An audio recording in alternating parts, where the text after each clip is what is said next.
하나님 말씀은 히브리서 2장 5절부터 18절까지 히브리서 2장 5절부터 끝까지입니다. 2장 끝까지. 네, 큰 소리로 교독하겠습니다. 제가 먼저 읽겠습니다. 하나님이 우리가 말하는 바 장차 올 세상을 천사들에게 복종하게 하심이 아니니라. 그러나 누구인가가 어디에서 증언하였는데 사람이 무엇이기에 주께서 그를 생각하시며 인자가 무엇이기에 주께서 그를 돌보시나이까. 그를 잠시 동안 천사보다 못하게 하시며 영광과 존귀로 관을 씌우시며 만물을 그 발 아래 복종하게 하셨느니라 하였으니 만물로 그에게 복종하게 하셨으며 복종하지 않는 것이 하나도 없어야 하겠으나 지금 우리가 만물이 아직 그에게 복종하고 있는 것을 보지 못하고 오직 우리가 천사들보다 잠시 동안 못하게 하심을 입은 자 곧 죽음의 고난 받으심으로 말미암아 영광과 존귀로 관을 쓰신 예수를 보니 이를 행하심은 하나님의 은혜로 말미암아 모든 사람을 위하여 죽음을 맛보려 하심이라. 그러므로 만물이 그를 위하이고 또 그로 말미암은 이가 많은 아들들을 이끌어 영광에 들어가게 하시는 일에 그들의 구원의 창시자를 고난을 통하여 온전하게 하심이 합당하도다. 거룩하게 하시는 이와 거룩하게 함을 입은 자들이 다 한 근원에서 난지라. 그러므로 형제라 부르시기를 부끄러워하지 아니하시고 이르시되 내가 주의 이름을 내 형제들에게 선포하고 내가 주를 교회 중에서 찬송하리라 하셨으며 또다시 내가 그를 의지하리라 하시고 또다시 볼지어다 나와 및 하나님께서 내게 주신 자녀라 하셨으니 자녀들은 혈과 육에 속하였으며 그도 또한 같은 모양으로 혈과 육에 함께 지으시는 죽음을 통하여 죽음의 세력을 잡은 자 곧 마귀를 멸하시며 또 죽기를 무서워함으로 한평생 매여 종노릇하는 모든 자들을 놓아주려 하심이니 이는 확실히 천사들을 붙들어 주려 하심이 아니오 오직 아브라함의 자손을 붙들어 주려 하십니다. 그러므로 그가 범사의 형제들과 같이 되심이 마땅하도다. 이는 하나님의 일에 자비하고 신실한 대제사장이 되어 그 백성의 죄를 속량하려 하심이라. 그가 시험을 받아 고난을 당하셨은즉 시험 받는 자들을 능히 도우실 수 있느니라. 아멘. 네, 히브리서 2장 5절에서 18절까지는 이제 그 10절에 보면 구원의 창시자라는 말이 나오죠. 그래서 이제 그 10절에 구원의 창시자라는 말이 그 굉장히 중요한 단어고, 그 다음에 이제 그 17절에 나오는 자비하고 신실한 대제사장이라는 말이 굉장히 중요합니다.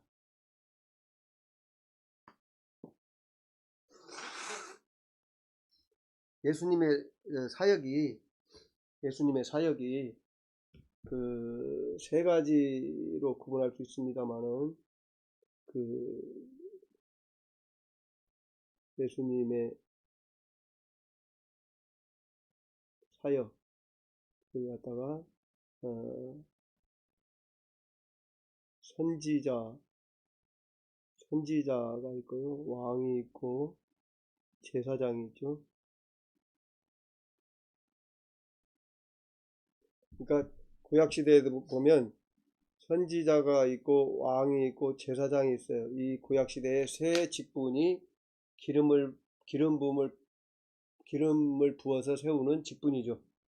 근데 이 세 직분이 예수님에게서 완성되는 거예요. 그러니까 구약은 신에서 하는 약은 새 언약에서 완성되죠. 근데 이 세 직분이 완성되는데 그 중에서 히브리서에서 가장 강조하는 직분은 이 제사장 직분이에요.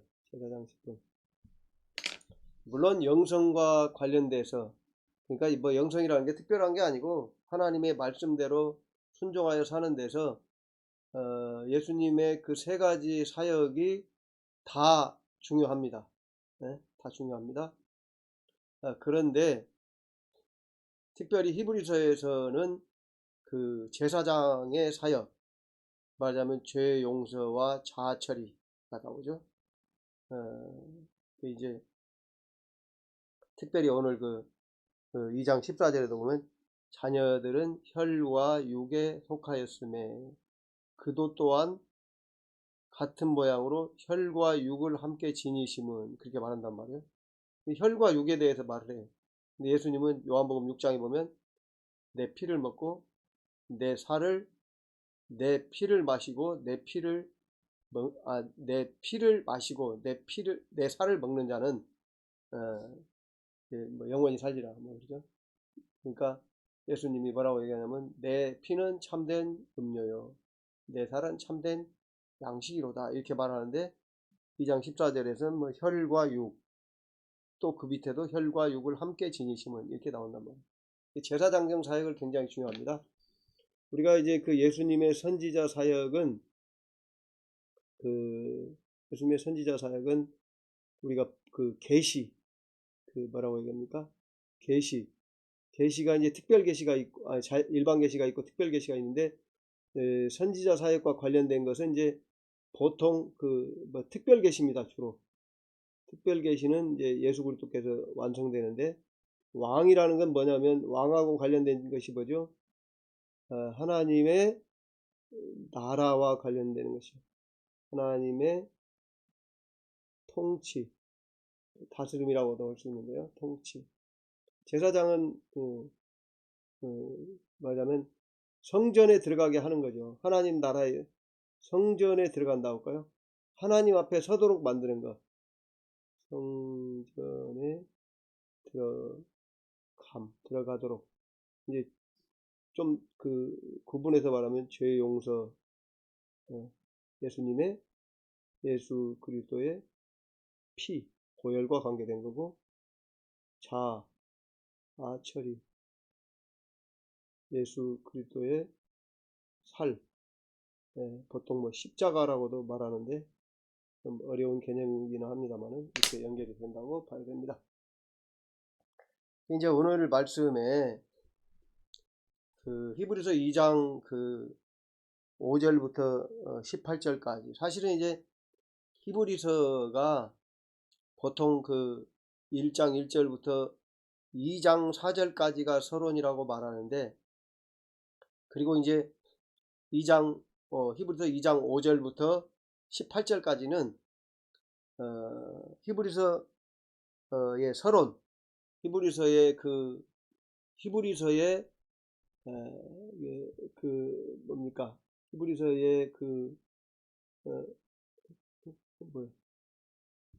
히브리서의 그 서론 1장 1절부터 2장 4절까지의 그 서론,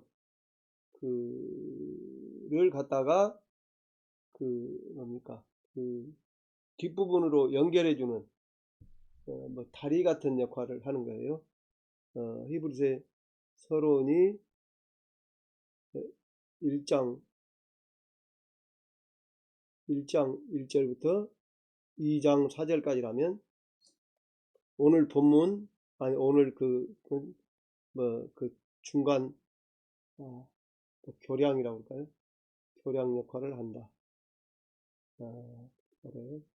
교량, 다리라는 말이에요.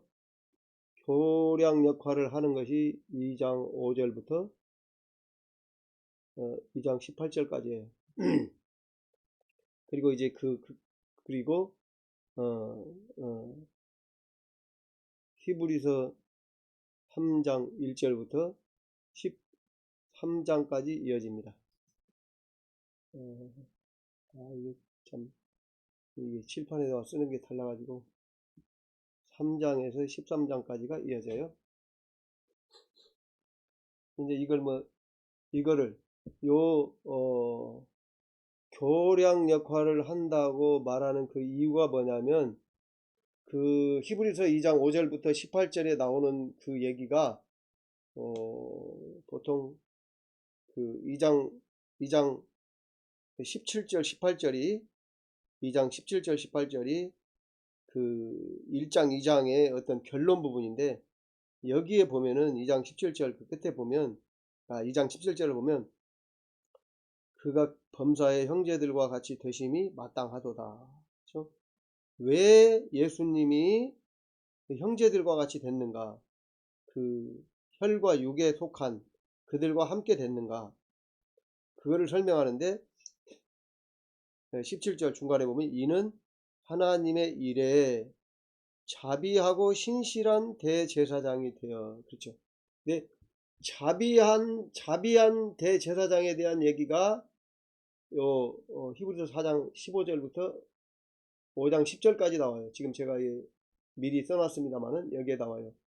예수님이 아까 그 17절 그 끝부분에 자비하고 신실한 대제사장이 되어 백성의 죄를 속량하려 하심이라 그랬는데, 자비한 대제사장에 대해서 4장 15절부터 5장 10절에 나오고요. 그 다음에 그 신실한 대제사장은 히브리서 바로 이어지는 3장부터 4장 14절까지에 나와 있어요. 그리고 이제 그 5장 11절부터 6장 12절에 그 맨 처음에 말씀드렸던 그 히브리서 5장 11절부터 6장 12절이 나오죠. 그 다음에 그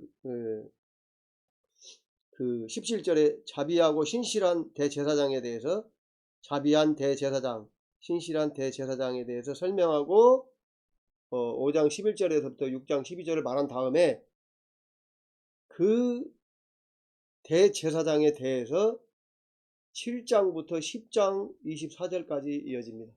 그래서 이제 히브리서 7장에 그 멜기세덱의 반차를 따른 대제사장 이러면서 쭉 나오는 얘기가 10장 24절까지 이어져요.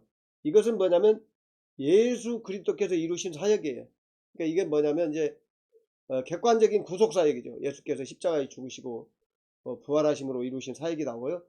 그 다음에 이것을 그 그리스도인들에게 적용하는 내용이 히브리서 10장 25절에서부터 13장 끝에까지 이어집니다. 그래서 이제 유명한 그 히브리서 13장에 가면 뭐라고 나오냐면, 13장 한번 찾아보면요, 영문 밖으로 나가자 뭐 그런 얘기가 나와요.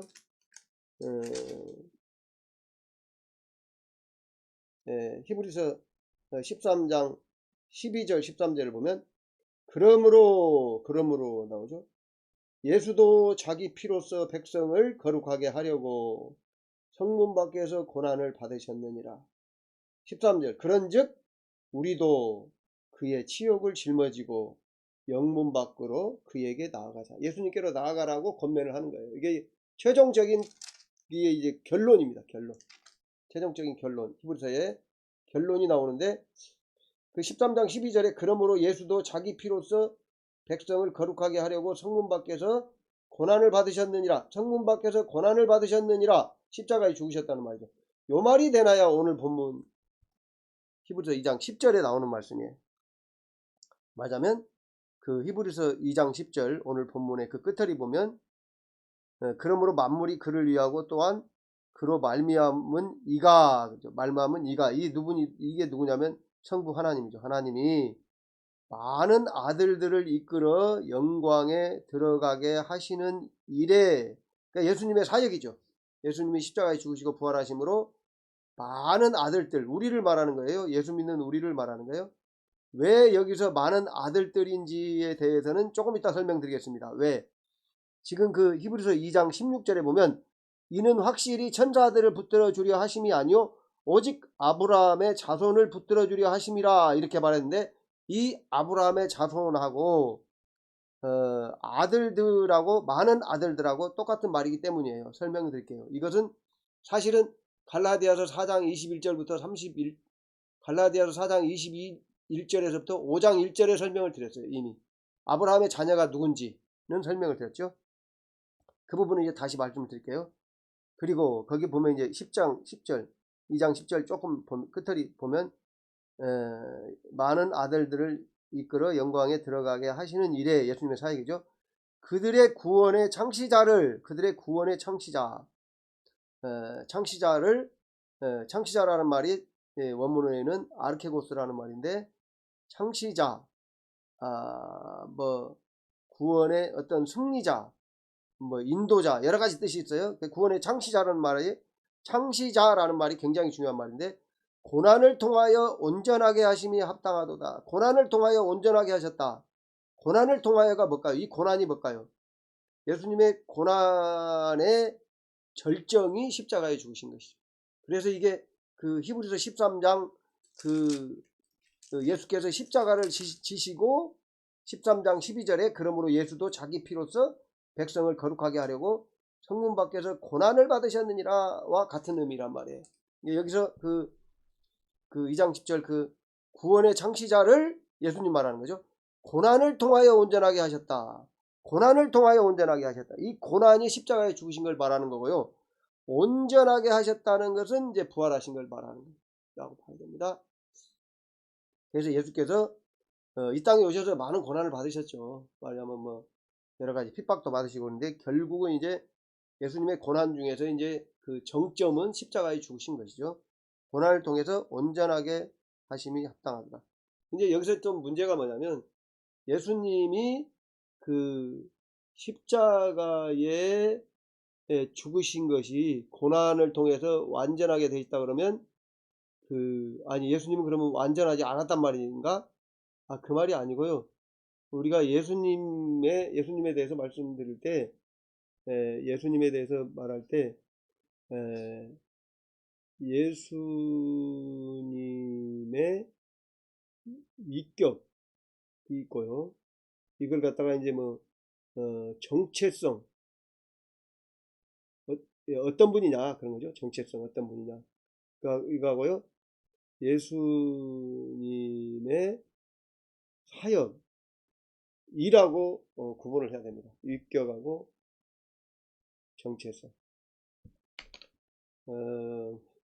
사실 이제 우리가 이렇게 생각해 볼 수 있는 거죠. 좋은 예가 될지 모르겠습니다만은 이제 제게 있는 아들은 아기 때도 아들이고 자라도 아들이죠.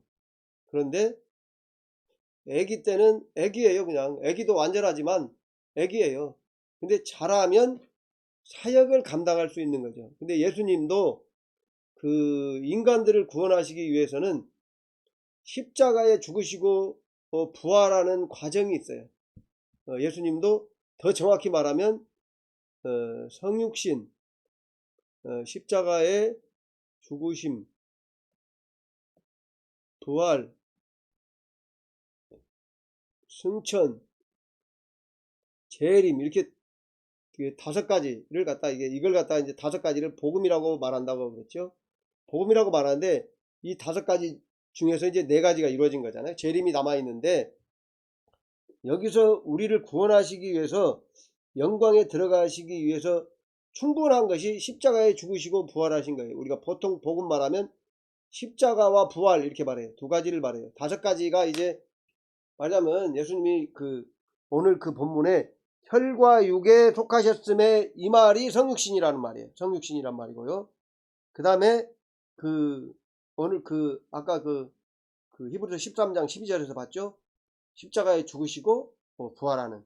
또 오늘 2장 10절에 보면 2장 10절 구원의 창시자를 고난을 통하여 온전하게 하심이 합당하도다. 그러니까 죽으시고 부활하심으로 온전하게 되신 거예요. 그리고 예수님의 죽으심과 부활을 통해서 우리는 영광에 들어갈 수 있는 겁니다.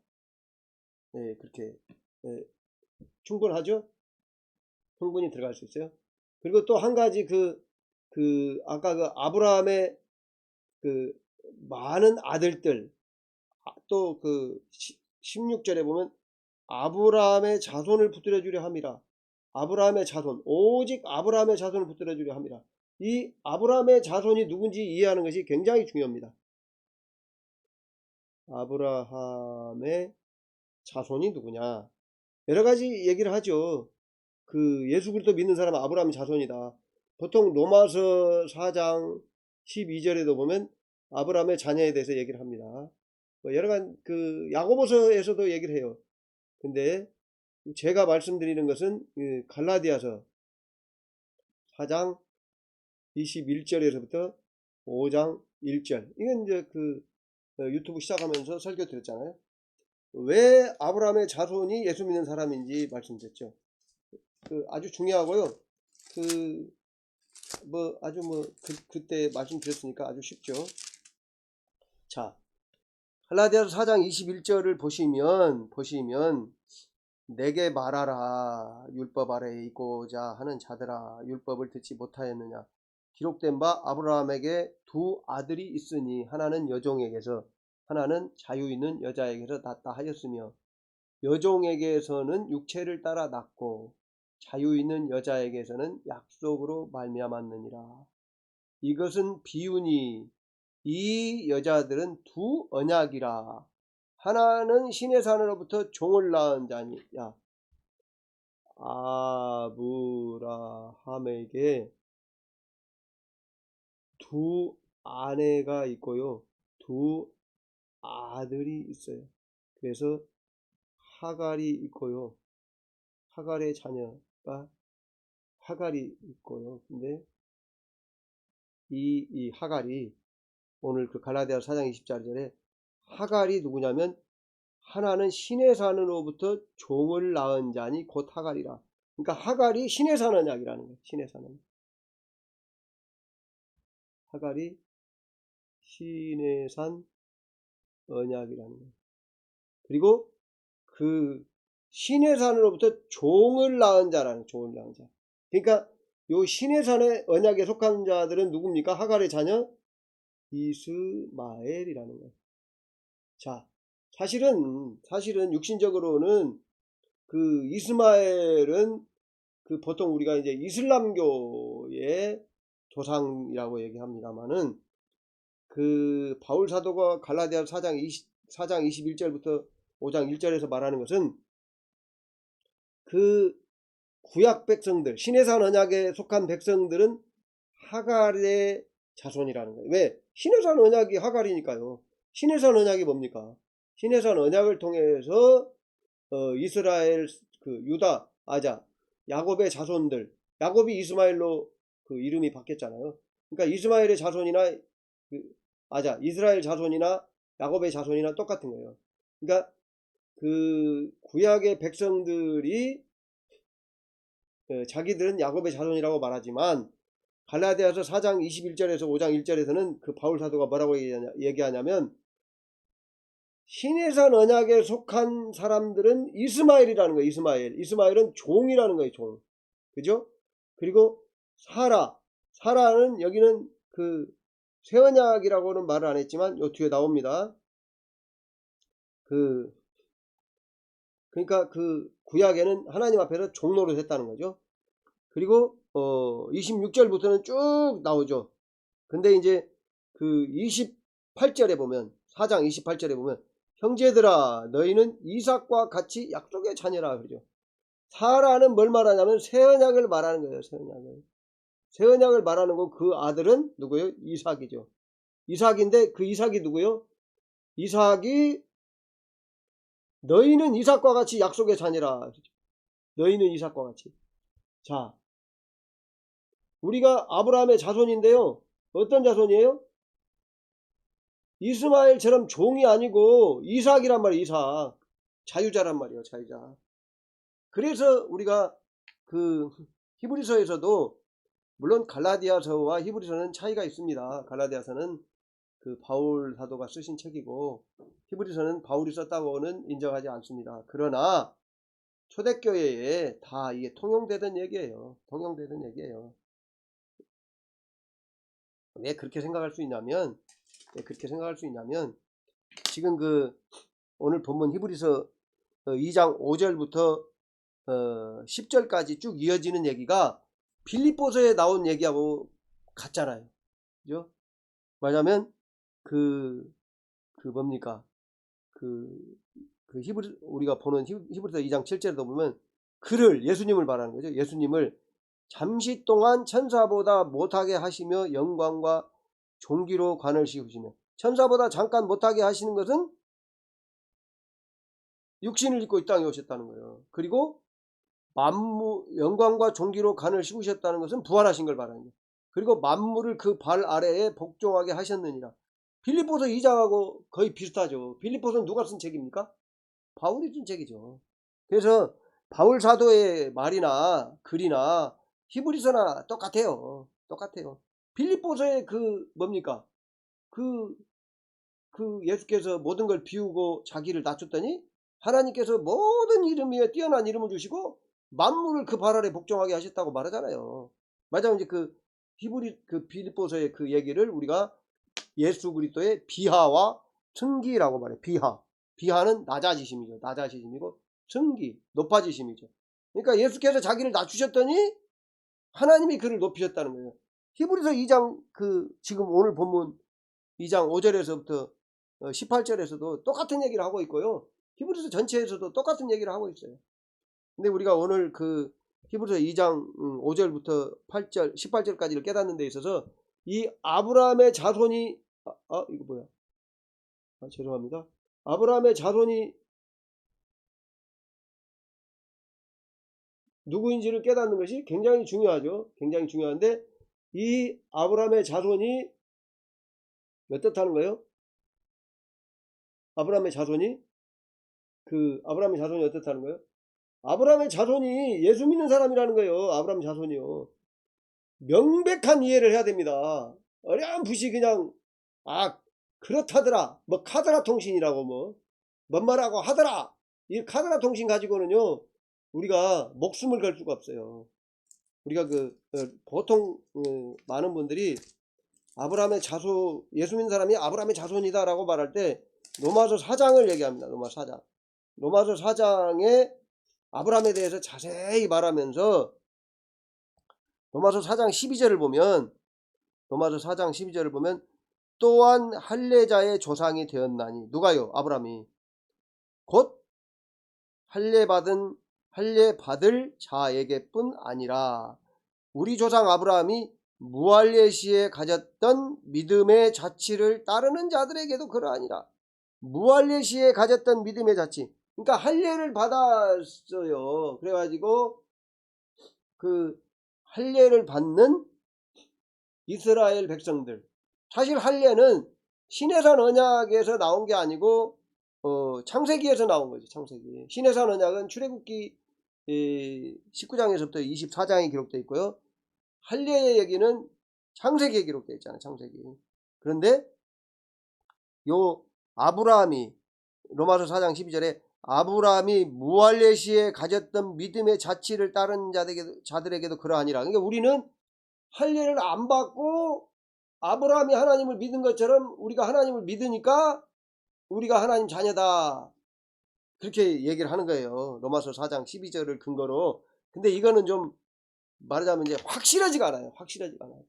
근데 요 갈라디아서 4장 21절에서 5장 1절에 보면 뭐라고 그랬어요? 분명하게 아시라고요. 분명하게. 여기서 뭐라고 그랬어요? 아브라함에게 두 아내가 있고 두 아들이 있는데 하갈은, 이건 두 아내는 두 언약이다.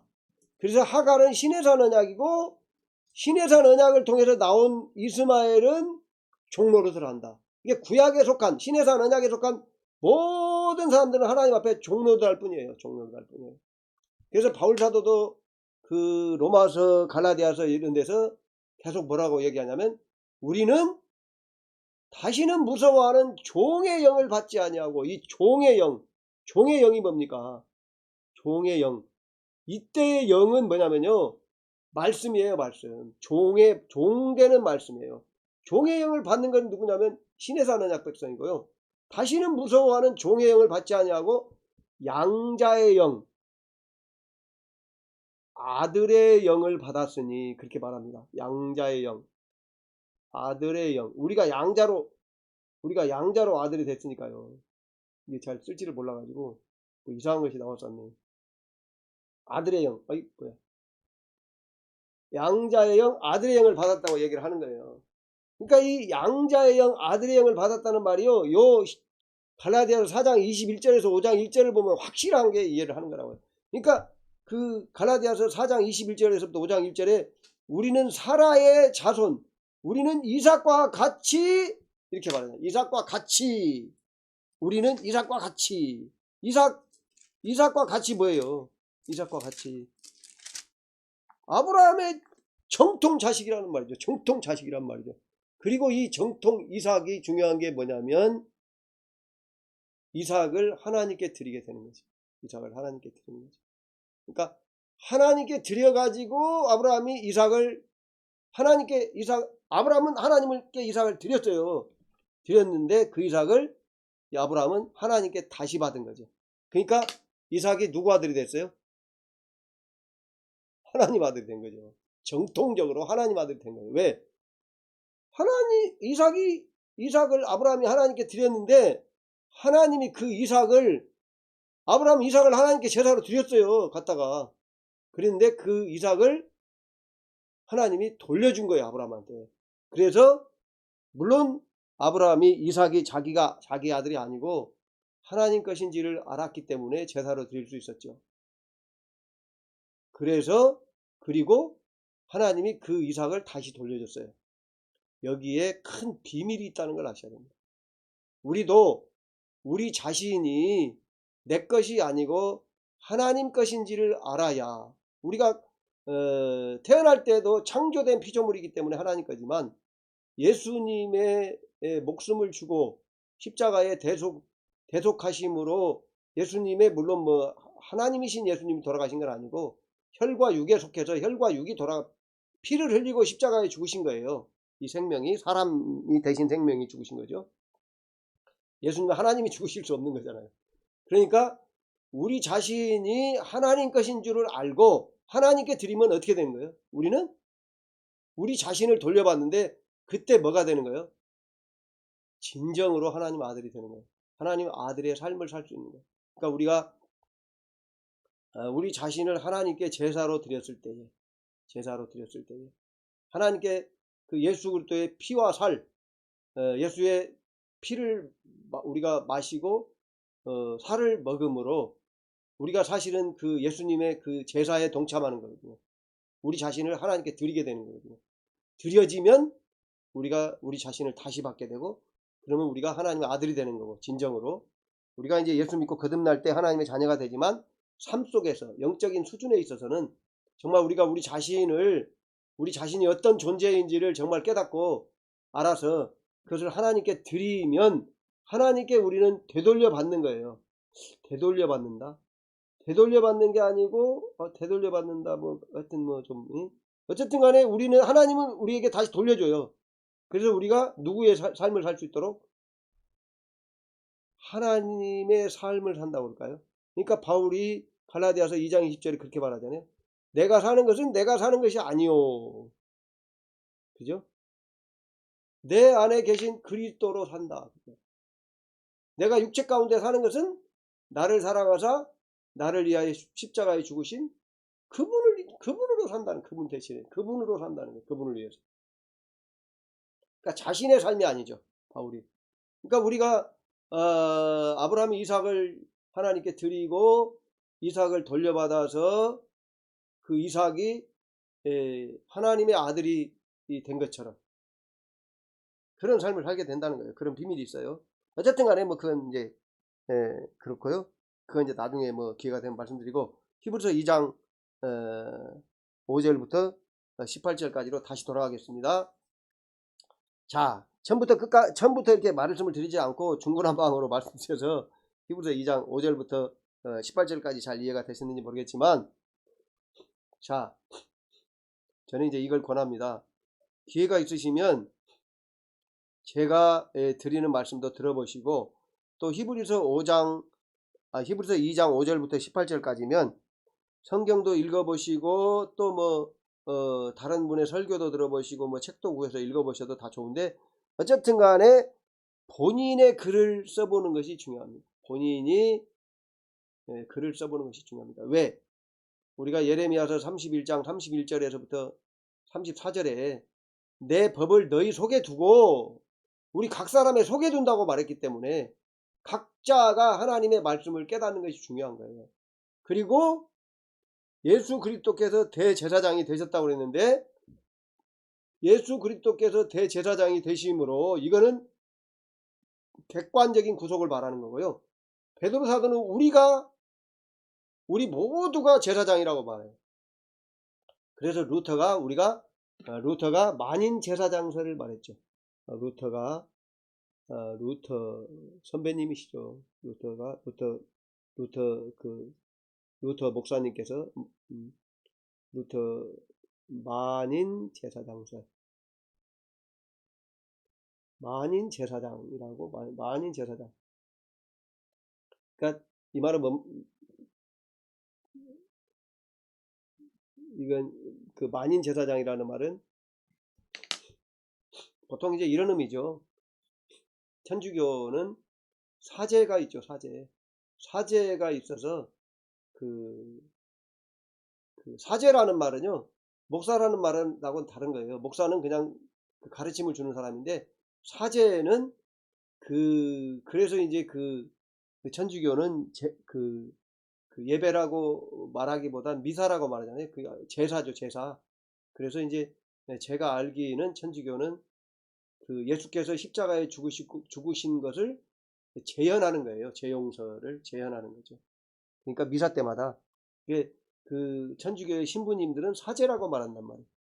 이 사제라고도 하고 물론 신부님이라고 하는데 사제라고 하고 사제와 목사는 전혀 다른 거예요. 그래서 개신교는 목사가 된 거예요. 사제가 아니고. 그러니까 다시 말하면 사제가 없으면 하나님 앞에 못 나가요. 하나님 앞에 못 나가요. 일종의 중보자인 거죠.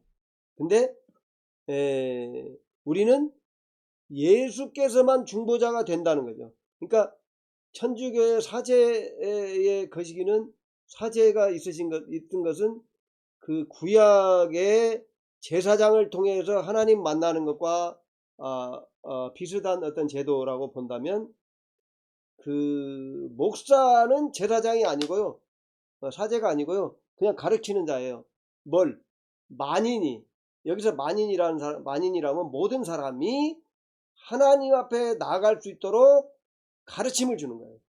그러니까 각 사람이 하나님 만나는 거예요. 목사의 역할은 각 사람이 하나님 앞에 나가서 하나님을 만나도록 도와주는 거예요. 그러니까 어떻게 보면 일종의 그 몽학 선생인 거죠. 기초를 가르치는. 그래서 이제 하나님 앞에 나가게 되면 하나님이 가르치시는 거죠. 왜? 성령님이 진정한 선지자시고요. 그 다음에 성령님이 예수님의 십자가에 죽으신 것을 연결해 주셔서 또 죄를 생각나게 하시고 그 죄를 고백하게 하시고 그런 역할들을 성령님이 하신 거죠. 그러니까 제사장에 관련된 역할을 예수님과 성령님이 이루시는 거예요. 지금 각 사람에게. 또 왕의 역할도 성령께서 하신단 말이에요. 성령께서 다스리시잖아요. 우리를. 하나님 나라죠. 그러니까요. 근데 이제 목사는 그 예수님의 뭡니까? 지워졌네. 예수님의 선지자적 역할, 또 예수님과 성령님의 선지자적인 역할, 또 제사장의 역할, 왕의 역할을 목사는 알게 하는 거예요, 성도들에게. 그러니까 어떻게 보면 목사는 그 갈라디아서에 말하는 초등교사, 봉학선생의 역할을 한다는 거예요. 그런 정도로 이해하시고요. 자, 히브리서 2장 5절부터 5절부터 9절까지. 죄송합니다만 여기서는 아까 말씀드렸죠. 그 예수께서 낮아지시고 높아지신 이제 우리 그 십자가에 죽으시고 또 그 부활하시고 만물을 그 발 아래 복종케 하신 것은 이제 하나님 우편 보좌에 앉으신 거예요. 하나님 우편 보좌에 앉으셨다는 것은 하나님과 동등된 것이죠. 그래서 만물을 다스리시는 그 하나님이 되신 거예요. 왕이 되신 것이죠. 왕이 되신 것이죠. 자, 근데 이제 5절에 보면 하나님이 우리가 말하는 바 장차 올 세상을 천사들에게 복종케 하심이 아니라, 장차 올 세상 말세죠. 물론 이제 여기서 장차 올 세상은 예수께서 십자가에 죽으시고 부활하심을 말하는 것보다는 재림하실 때 장차 올 세상, 물론 이제 뭡니까 재림에 대해서 말하는 거예요. 왜 그러냐면 지금 하나님이 예수께서 하나님 보좌 우편에 앉으셔서 다스리시지만 그것이 아직 나타나지는 않았잖아요. 그죠? 거기가 어디 나왔냐면 요 2장 8절 끝에 보면 지금 우리가 만물이 아직 그에게 복종하고 있는 것을 보지 못하고 이렇게 말한단 말이에요. 왜 보지 못해요? 재림 안 하셨으니까. 재림 안 하셨으니까. 그러니까 2장 5절에 우리가 말하는 바 장차 올 세상을 천사들에게 복종하게 하심이 아니라, 여기서 말할 때 재림을 말하는 것이고요. 재림과 관련해서도 세상을 천사들이 다스리는 것이 아니라는 거예요. 누가 다스리십니까? 예수님이 다스리는, 예수님이. 그리고 우리는 예수님과 같은 뭡니까? 같은 반열에 들어가는 거죠. 요 2장 우리 11절에 보면 거룩하게 하시는 이와 거룩하게 하시는 이는 예수님이고요.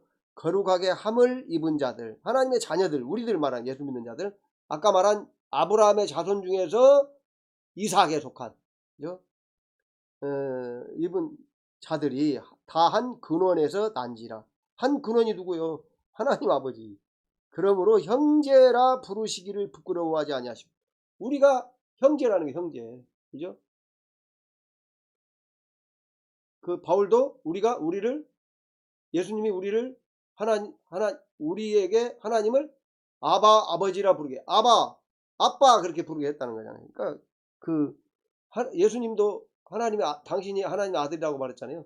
그러니까 그 형제라 부르시기를 부끄러워하지 아니하시고, 아주 중요한 얘기죠. 자, 그 이제 다시 히브리서 2장 6절로 돌아가겠습니다.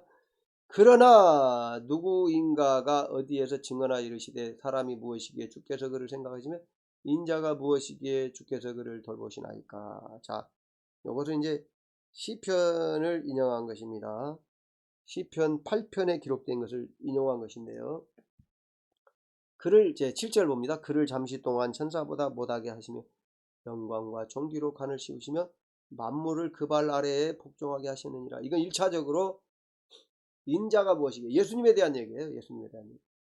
하셨으니 8절 중간에 만물로 그에게 복종하게 하셨은즉 복종하지 않은 것이 하나도 없어야 하겠으나 지금 우리가 만물이 아직 그에게 복종하고 있는 것을 보지 못하고 오직 우리가 천사들보다 잠시 동안 못하게 하심을 입은 자, 예수님이죠. 곧 죽음의 고난받으심으로 말미암아 영광과 존귀로 관을 쓰신 예수를 보니, 죽으시고 부활하신 예수를 보니 이를 행하심은 하나님의 은혜로 말미암아 모든 사람을 위하여 죽음을 맛보려 하심이라.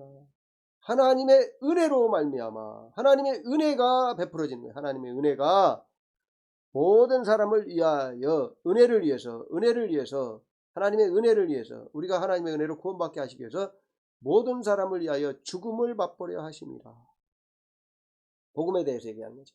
그래서 이제 히브리서 2장 5절부터 9절까지는 빌립보서 2장에서 말한 예수님의 비화와 승기에 대해서 얘기하는 거예요. 똑같아요. 똑같은 내용이에요. 거의. 보통 히브리서 2장에 나와 있는 예수님의 낮아지심과 높아지심의 그거는요, 초대교회의 모든 교회가 알고 있던 노래라고 얘기를 하는 거예요. 모든 초대교회 사람들이 다 노래로 불렀던, 암기하고 노래 불렀던. 그 당시에 책이 없잖아요. 그래서 그 당시에 예수님이 십자가에 죽으시고 부활하신 것이 이유가 뭐냐? 그래서 부활하셔서 하늘 보좌 우편에 앉으시고 만물을 하나님 아버지가 복종케 하셨다는 것이 노래로 불려졌다는 거예요. 초대교회. 그게 뭘 의미합니까? 예수님이 그 당시 초대교회 보면 어때요? 예수님은 사람이셨잖아요. 근데 그분이, 예수님은 역사적으로 사람이잖아요. 목수의 아들이었잖아요. 그리고 또 누가복음에 보면 마리아의 아들이라고 나와요. 마리아의 아들이라는 말은 어떻게 보면 아버지가 없다는 말이 되는 거죠. 그런데 예수님은 그런 게 아니고 그 비하하신 거라는 거. 비하. 왜? 우리를 구원하기 위해서 십자가에, 그게 가장 우리의 중요한 신앙의 핵심이에요. 핵심이 뭔데요? 십자가에 죽으셔서 우리를 구원하셨다는 거죠. 신앙의 그 유일무이한 핵심이에요. 예수께서 십자가에 죽으시고 십자가에 죽으신 것이 우리의 죄를 대속하신 것이다. 그분의 죄가 아니다. 그게 이제 부활이 증명한 거지.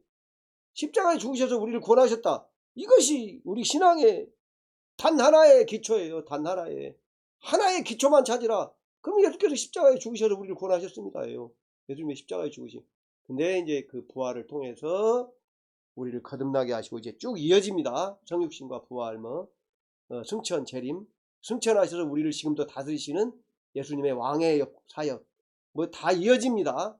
그리고 이제 또 예수께서 성령을 보내서 우리를 가르치시고 우리에게 죄를 생각나게 하시고 이 모든 그 역할들을 이어가시는 겁니다.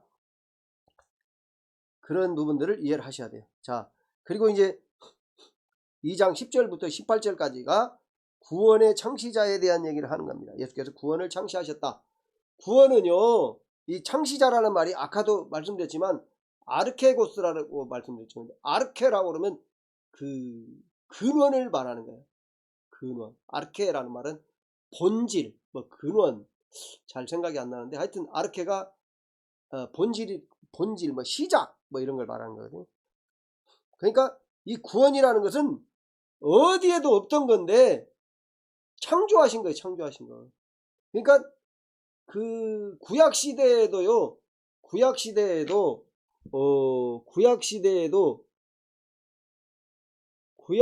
신해산 언약 시대에도요. 이 부활의 믿음은 있었다는 거예요. 히브리서 11장에 나오잖아요. 부활할 수 있는 믿음은 있었어요. 근데 실제적인 부활이 있었습니까? 부활의 믿음은 있었어요. 근데 실제적인 부활이 구약시대에 있었습니까? 없었죠. 왜? 예수 그리스도께서 십자가에 죽으시고 부활하신 것이 없었기 때문이에요. 이거 분명하게 이해해야 됩니다. 부활의 믿음이 있어요. 아브라함도 부활의 믿음을 가졌단 말이에요. 그래서 이삭을 드렸다고 말하잖아요. 히브리서 11장에. 그 히브리서의 가르침이 뭐냐면 구약에도 부활의 믿음은 가졌단 말이에요. 실제적인 부활이 없었어요. 그래서 히브리서 11장에 가서 이제 말씀드리겠습니다만은 그들이 우리로 하여금 온전하게 된다고 말을 하는 거예요. 우리로 하여금. 이게 무슨 얘기입니까? 우리로 하여금. 자, 히브리서 11장에 가면 구약 백성이 우리들로 인하여 완전해진다. 이게 무슨 말입니까? 그 우리가 뭘 했다는 얘기입니까? 아이, 그게 아니고요. 예수 그리스도와 우리가 뭘 했죠? 새 언약을 맺었잖아요. 우리는 예수님의 새 언약의 언약 상대방이에요. 언약을 혼자 맺을 수 있습니까? 아니라는 거죠. 그런 의미에서 우리들로 인하여 구약 백성이 완전해지는 거예요. 어떻게 완전해지는데? 새 언약을 통해서 실제적인 부활에 들어가니까 말이에요. 놀라운 얘기를 하는 겁니다. 그러니까 우리는 새 언약에 참여함으로 인해서 구약 백성들을 온전하게 한 그 언약을 세우는 거란 말입니다. 그게 이제 말하자면 이거는 이제 그 새 언약에 속한 그 모든 백성들, 아까 그 갈라디아서 4장 21절에서부터 5장 1절에 말한 야곱의 자손 중에서 이스마엘이 구약 백성인데 이삭은 우리 신약 백성이란 말이에요. 근데 신약에 속한 모든 백성들이 예수님과 언약을 맺는단 말이에요. 그런 의미에서 우리들 새 언약에 속한 모든 백성들이 구약 백성들을 완전하게 한단 말이에요. 완전하게. 실제적인 부활에 들어갈 수 없었던 그들을 부활에 들어가도록. 왜? 예수님이 십자가에 죽으시고 부활하신 것만으로 모든 게 완성되는 게 아니에요. 왜? 새 언약이어야 되니까. 언약이어야 되니까요. 언약. 다시 말씀드릴까요? 왕에게 아들이 있단 말이에요. 그래가지고요. 엄청 잘생기고 쌈도 잘하고 뭐 1초에 한 수만 킬로씩 달리고 한다고 해봐요. 근데 혼자 결혼합니까? 그 사람이 완전합니까? 아니죠. 부부, 남편과 아내가 한 몸이 되는 거예요. 하나님의 뜻입니다. 남편과 아내가 한 몸이에요. 남편과 아내가 있어야. 네. 남편만 있으면 온전하지 않은 거죠. 아내만 있어도 온전하지 않은 거죠. 이게 새 언약이란 말이에요. 제가 신해산 언약과 새 언약을 가르치는 이유가 새 언약이라는 걸 이해를 하지 못하면 이 히브리서에 우리들로 인해서 구약 백성들이 완전해진다는 말을 이해할 수가 없어요. 왜 나 때문에 구약 백성이 완전해집니까? 예수님 때문에 완전해진다면 몰라도 이해를 못하는 거죠. 근데 우리가 새 언약에 참여함으로 완전해진 거예요. 그리고 히브리서에 말한 대로 그 피 흘리기까지 싸우고 성소로 들어가는 것이 중요하단 말이에요. 왜? 그렇게 귀한 새 언약 백성이 됐으니까 그 새 언약 백성이 된 그거를 끝까지 붙잡아서 완전한 대로 가자는 거예요. 아까도 말씀드렸잖아요. 예수께서 영문 밖에서 십자가에 죽으셨단 말이에요. 히브리서 13장에. 그 우리도 그 지옥을 짊어지고 예수께로, 영문 밖으로 예수께로 나가자 그 말이에요. 예수께로 가자 그 말이에요. 왜? 그 위대한 구약 백성들은 보지도 못한 그 구약 백성들의 보지도 못한 그 실제적인 부활에 우리는 참여했잖아요. 그러니까 그 삶을 붙잡고 가자고 말하는 거예요. 이 새언약이 놀라운 거죠. 저도 아직 새언약의 세계를 온전하게 경험하지 못하지만 그렇게 되어져야 한다는 거예요. 그래서 이 구원의 창시자, 구원을 만들어내신 분이에요. 만들어내신 분, 예수님은. 근데 어떻게 만들었냐? 히브리 2장 10절 끝에 보겠습니다. 구원의 창시자를 고난을 통하여 온전하게 하시니 합당하다. 고난을 통하여. 여기서 아까 말씀드렸죠? 예수님의 고난을 통하여 온전하게 되신 것은 예수님의 뭡니까? 위격, 정체성, 신분을 말하는 게 아니고 사역을 말하는 것이죠. 어떤 분들은 이거를 기능적인 면이다. 그렇게도 말해요. 기능. 말하자면 이제 그 능력. 말하자면 이제 이 사역을 말한다는 거예요. 사역. 영어를 쓰는 사람들은 이렇게도 말합니다. being, 존재라고 하는 말이고요. doing, 이거는 사역이죠. 일. 그러니까 요 존재는 원래 예수님은 완전해요. 존재는 원래 완전해요. 완전한데 요 사역에 있어서는 십자가에 죽으시고 부활하셔야 우리를 구원하실 수 있으니까요. 그 부분을 이해하시길 바랍니다. 아까 2장 11절은 얘기했고요. 거룩하게 하시는 이와 거룩하게 함을 입은 자들이 다 한 근원에서 난지라 그러므로 형제라 부르시기를 부끄러워하지 아니하시. 우리가 예수님의 형제가 됐다는 거예요. 그러니까 뭐 신분적으로 예수님의 형제가 됐어요. 그러니까 우리가 실제적인 삶도 예수님의 형제의 삶을 살아야 된다. 이걸 말하기 위해서 이걸 말하는 거예요. 지금 뭔 말인지 이해하시길 바라요. 12절에 이름으로 이르시되 내가 주의 이름을 내 형제들에게 선포하고 내가 주를 교회 중에 찬송하리라 하셨으며 또다시 내가 그를 의지하리라 하시고 또다시 볼지어다 나와 및 하나님께서 내게 주신 자녀라 하셨으니 이렇게 말하죠. 그죠? 그러니까 이것은 시편 22편을 인용하고 이제 좀 이사야서도 인용하고 이게 얘기하는 건데요. 주의 이름, 하나님의 이름을 형제들에게 선포하고 물론 이제 그 구약에도 하나님의 이름을 선포했죠. 근데 구약에 선포한 이름과 신약의 선포한 이름은 다르다고 했죠. 구약의 그 여호와 야훼라는 이름을 선포하셔서 그 선포하신 이유는 언약을 맺기 위함이고 언약을 맺어서 구약의 백성들을 종을 만들었다면 여보 소리 나면 봐야지. 종을 만들었다면 뭡니까? 오늘날에는 그 예수라는 이름, 아버지의 이름을 선포해 가지고 자녀들을 만든 거예요. 이름을 선포하시고 구원을 그 언약을 맺으니까요. 그거 이제 그래서 우리가 사도행전 몇 장인지 잘 생각이 안 나네요. 천하 만민 중에 구원받을 이름은 예수 이름밖에는 준 적이 없다. 뭐 이렇게 이름에 대해서 말을 합니다. 자, 시간이 많이 되었을 것이므로 쭉 진행하고, 자, 이제 그리고 2장 14절에서부터 자녀들은 혈과 육에 속하였으며 그도 또한 같은 모양으로 혈과 육을 함께 지니심은 죽음을 통하여 죽음의 세력을 잡은 자 곧 마귀를 멸하시며 또 죽기를 무서워함으로 한평생 매여 종로로 다는 모든 자들을 도와주려 하심이니, 이렇게 말하죠. 이거는 이제 우리가 그 요한일서 3장 8절에 보면 하나님의 아들이 나타나신 것은 마귀의 일을 멸하려 하심이다, 이렇게 말하죠. 마귀의 일을 멸하려, 일을 멸하려 하신다는 거죠. 뭐 비슷한 얘기인데요. 예수께서 육신을 짊어지고 성육신 하신 이유가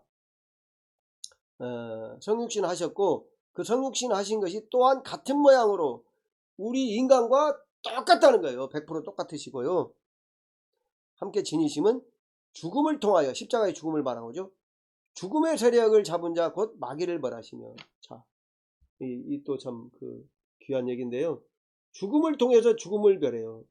인간이 하나님께 범죄함으로 인간이 어떻게 됐어요? 인간은 죽을 수밖에 없는 죽은 존재가 됐고요. 실제로 이 인간에게는 죽음이 있죠. 근데 이 죽음으로, 누구의 죽음? 예수 그리스도의 죽음으로 파괴하는 거예요. 파괴.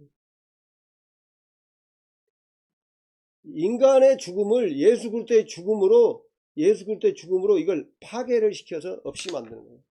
그걸 말하는 거잖아요. 그러니까 우리는 죽는 일이 없어진 거죠. 이제 그걸 말하는 겁니다. 죽기를 무서워함으로 한평생 매여 종로로 다는 자들을 놓아주려 하십니다. 인간의 죽음을 없애버린 거예요, 예수님이. 근데 이 예수님의 죽음, 인간의 죽음을 파괴시킨 예수님의 죽음을 안 믿으면 인간의 죽음 자기가 받아들여야 되는 거죠. 참 값없이 사니까요. 이거 하는 데에 지금 한 10억씩 내라고 그러면 돈 낼 사람들이 우리나라에 꽉 찼는데, 그죠? 왜? 강남에 뭐 10억 넘어가는 아파트가 천지니까요. 뭐 10억씩 내고 뭐 이거 산다면 일도 없이 살 겁니다. 그러나 사실은 우리가 이제 히브리서 10장 25절부터 13장까지 여기에는 이제 주관적인 구원,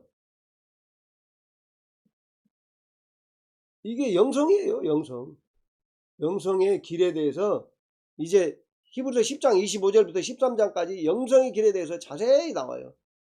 여기에 중간에 믿음이라는 얘기도 나오는 거잖아요. 근데 이제 나오는 건데, 이 영성의 길은 아까 히브리서 13장의 12절 13절에 말한 대로 예수께서 십자가에 죽으셨단 말이에요. 그러니까 우리도 치욕을 짊어지고 영문 밖에 예수님께로 나아가자.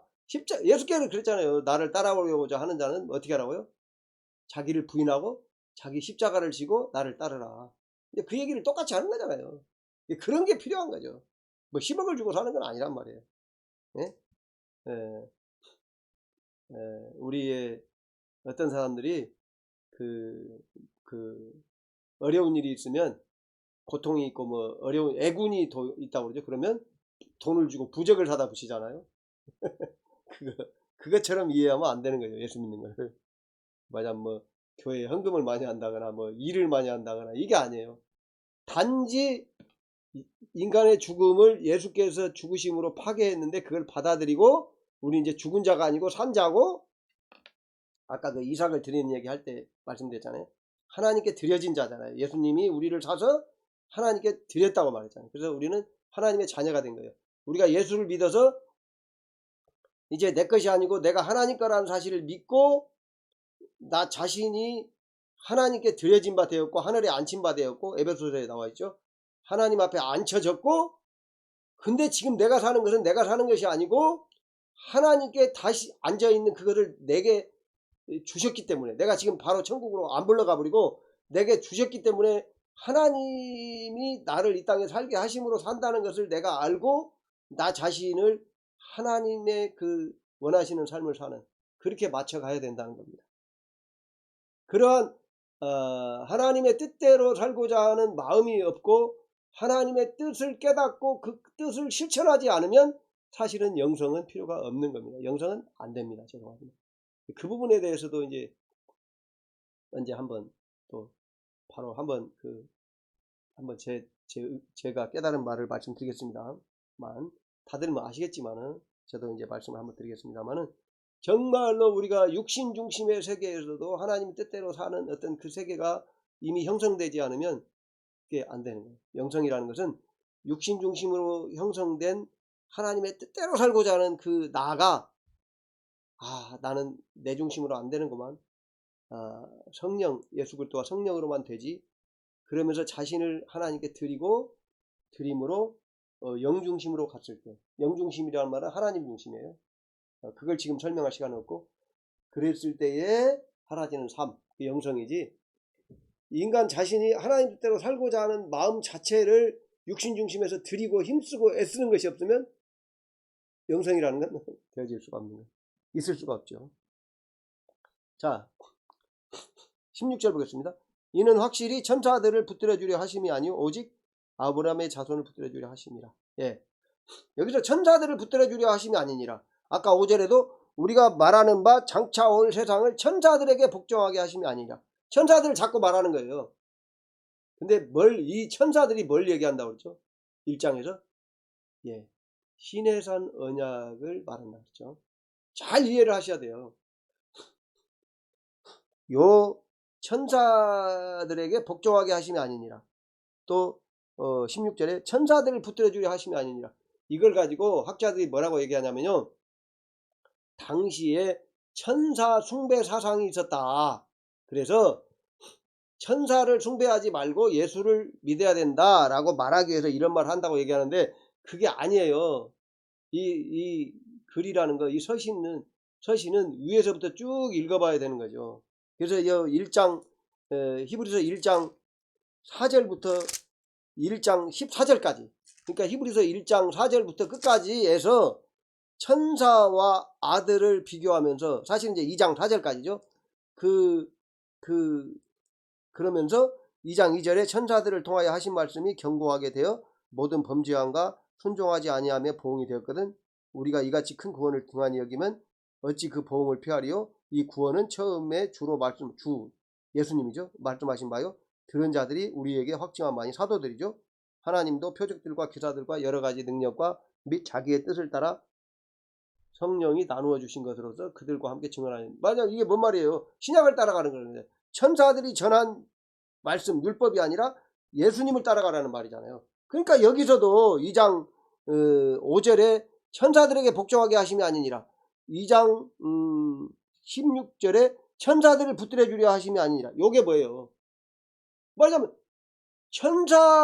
올 세상을 천사들에게 복종하게 하지 않는다는 말은 신의 언약은 끝났다는 걸 말하는 거란 말이에요. 신의 언약.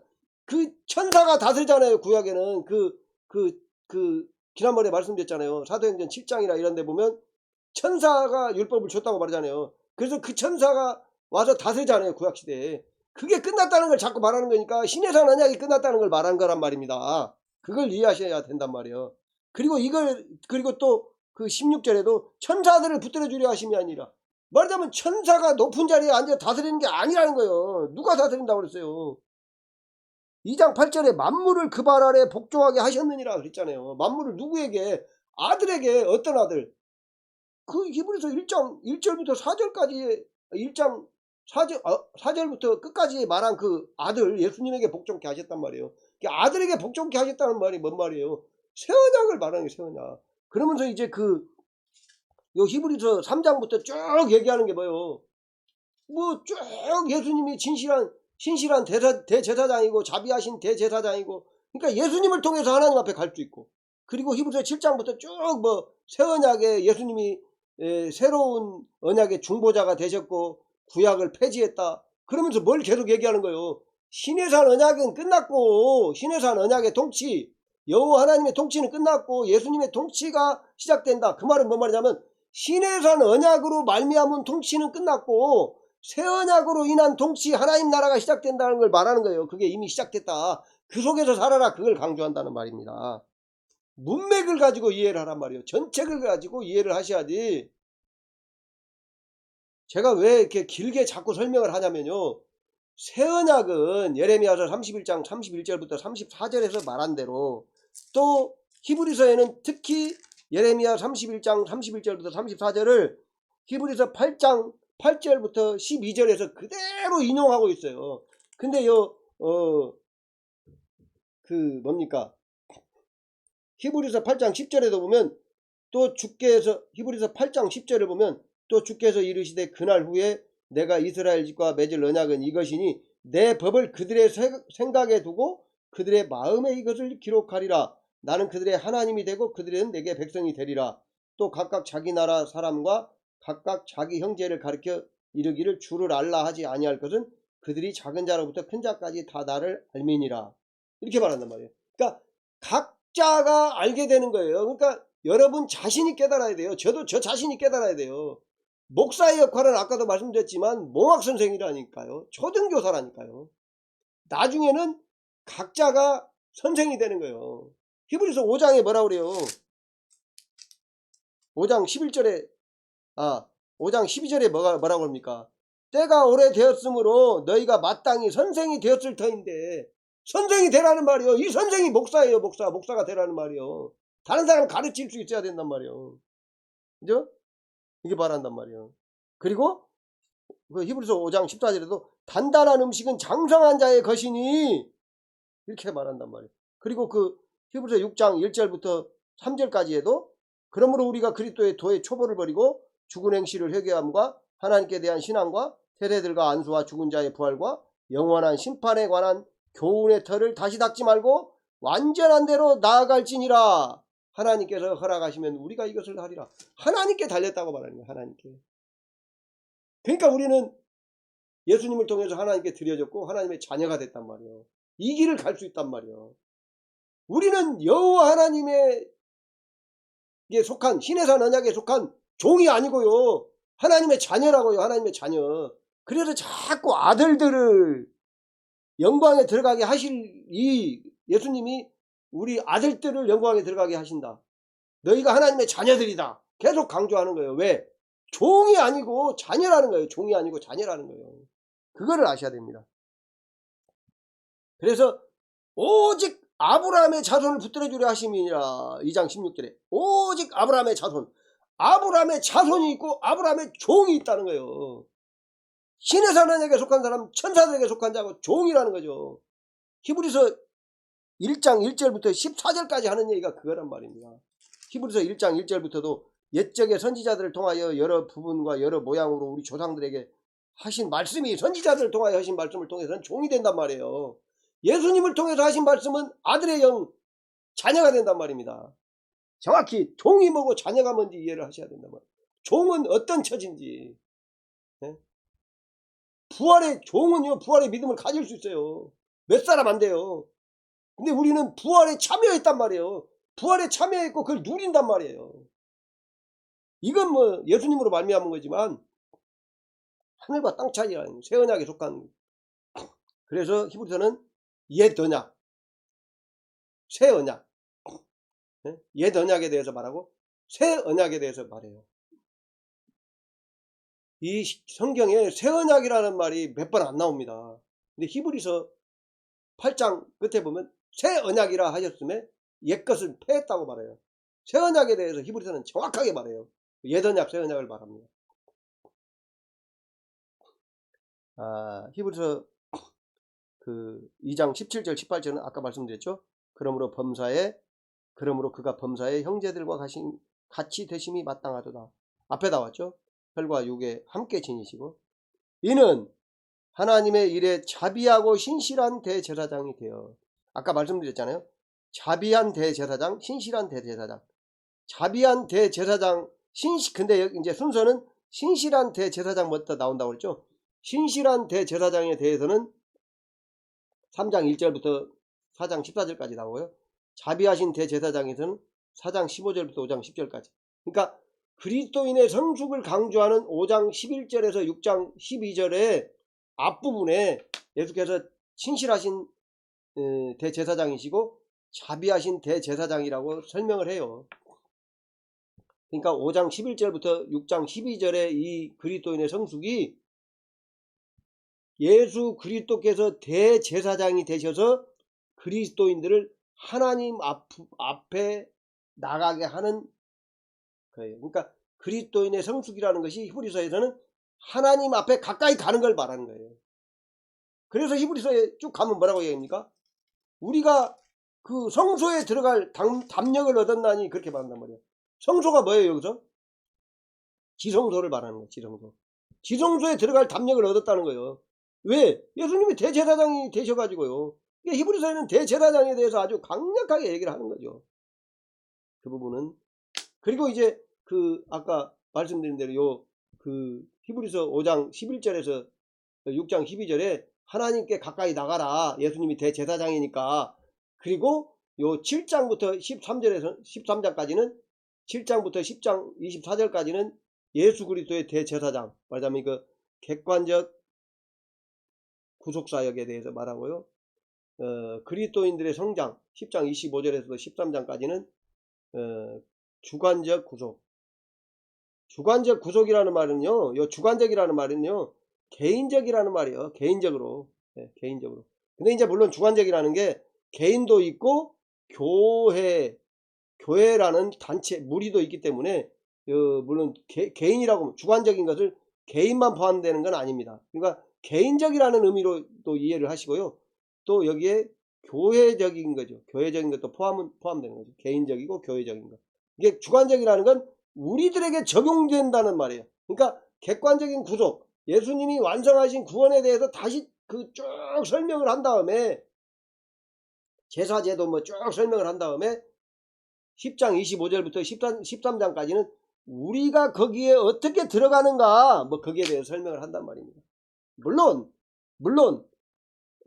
주관적 구속에도 객관적 구속에 대한 얘기가 나와요. 그게 기초기 때문에. 그러나 핵심이 어디에 있냐는 거예요. 핵심이 어디에 있냐는 거예요. 그래서 이제 그 나오고요. 그 18절에 그가 시험을 받아 고난을 당하셨은즉 시험 받는 자들을 능히 도우실 수 있느니라. 그렇죠? 고난을 당하셨은즉 시험 받는 자들을 능히 여기서 고난을 받아 십자가에 죽으신 걸 말하는 거고 예수님의 대제사장을 말하는 거예요. 그런데 예수님이 그 제자들 가르치실 때에도 특히 마태복음 보면 뭐 그 많은 말씀들을 하시죠. 물론 그 예수님이 선지자로서 많은 말씀도 하시고요. 그 다음에 왕으로서 만물을 다스리시죠. 그때도 뭐 파도도 그냥 아니죠. 바다에도 걸어가시고요. 바다 물 보고 야 내가 걸어가겠다 예수님 그러면 그냥 예수님이 그 물이 못 들어가게 물에 안 들어가게 다 하는 거예요. 물이 알아서 바람 보고도 멈춰라 그러면 멈추는 거고요. 그렇게 하잖아요. 그냥 물고기 보고도 뭐 가서 던져든 돈 내놔라 하면 돈 내놓고 다 하시잖아요. 만물을 다스리시죠. 그런 일이 있는데 히브리서에는 대제사장에 대해서 얘기하고 있다. 우리가 이 히브리서가 하나님께 가까이 가는 데 있어서 굉장히 중요합니다. 특히 제사장의 사역과 관련해서 예수님의 세 가지 사역은 선지자, 왕, 제사장이라고 하는데요. 히브리서는 제사장의 사역과 관계되어 있고요. 예수께서 십자가에 죽으시고 십자가에 죽으신 그 대제사장의 사역을 통해서 하나님께 가까이 가는 것에 대해서 히브리서에서 자세히 설명하고 있고 또 우리가 거기에 참여하는 것에 대해서 설명하고 있어요. 거기에 대해서는 이제 그 히브리서 10장 25절부터 13장까지 얘기한 징계, 훈련, 그 다음에 믿음 뭐 여러 가지 얘기하고 있습니다.